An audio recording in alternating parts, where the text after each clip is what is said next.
Welcome to Unbounded Realm. My name is Geng. I work in Institute of Physics, Chinese Academy of Sciences. I'm interested in exploring the novel topological matter of states in solid-state physics.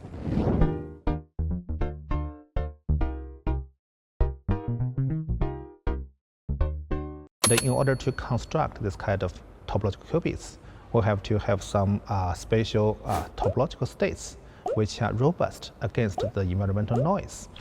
So that's where the advantage of the topological quantum computation over the other routes of quantum computation lies on. One of this kind of topological states is actually the Majorana zero mode.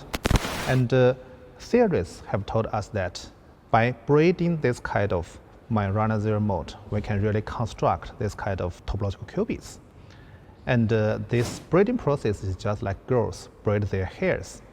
Something like we move these particles around, and then they can create this kind of topological qubits. And the word Majorana zero mode is actually named after Italian physicist Ettore Majorana.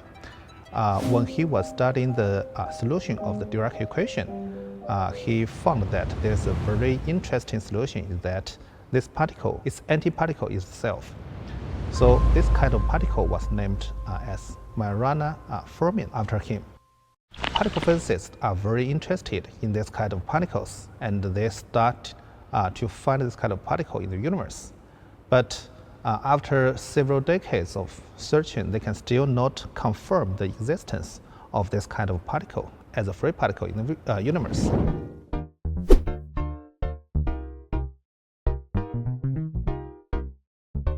One of the motivations of developing the topological quantum computation is that we need better qubits, because the traditional qubits are too fragile and can be easily destroyed. The topological states, or the Majorana zero mode, these states are robust against the environmental noise. So if we were able to create one topological qubit, we have a logical qubit. If we have more, we can easily scale up without the necessity to do error correction.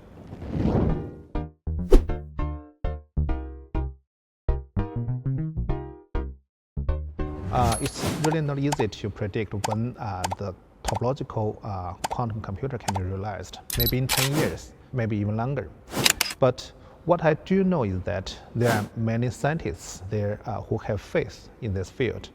And there are lots of people working hard on this kind of qubits.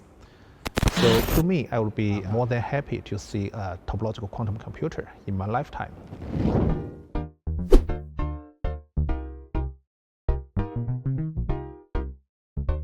For the artificial intelligence, we know that it is very good at solving the big data problems. In some sense, it is trained based on this kind of huge data sets. So what I can imagine is that when the quantum computers meet with AI, there will be a chemical reaction between these two things. We may have a better quantum computer and a better ChatGPT, for example. And more importantly, we may have a totally new technique that is good at solving the complicated big data problems in a very efficient way. That's probably something I can imagine.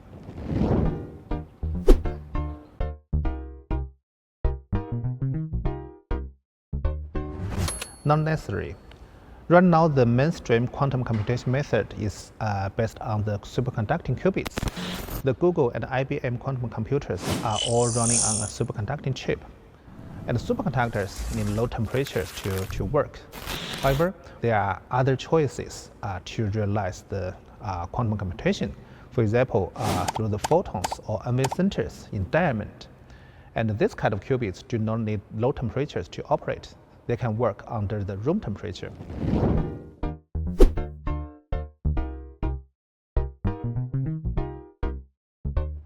We use cryogens. The cryogens are normally very cold liquids, such as liquid nitrogen or liquid helium. With liquid nitrogen, we can get 77 Kelvin, which is about minus 200 Celsius degree. And with the liquid helium, we can get 4.2 Kelvin. And if you look at the picture of the Google or IBM quantum computers, you can see a copper cylinder with a few plates and lots of wires. So that's basically the dilution refrigerator using a mixture of helium-3 and helium-4. And with that kind of equipment, people can achieve a few millikelvin.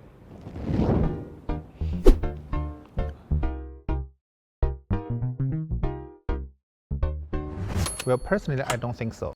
There have been discussions on whether, for example, the artificial intelligence can replace the human beings working in different fields. However, the quantum computers, they are still machines that have to be operated by human beings. And more importantly, we have to design the quantum algorithms for them to work. So actually, I can foresee a lot of job opportunities for future programmers.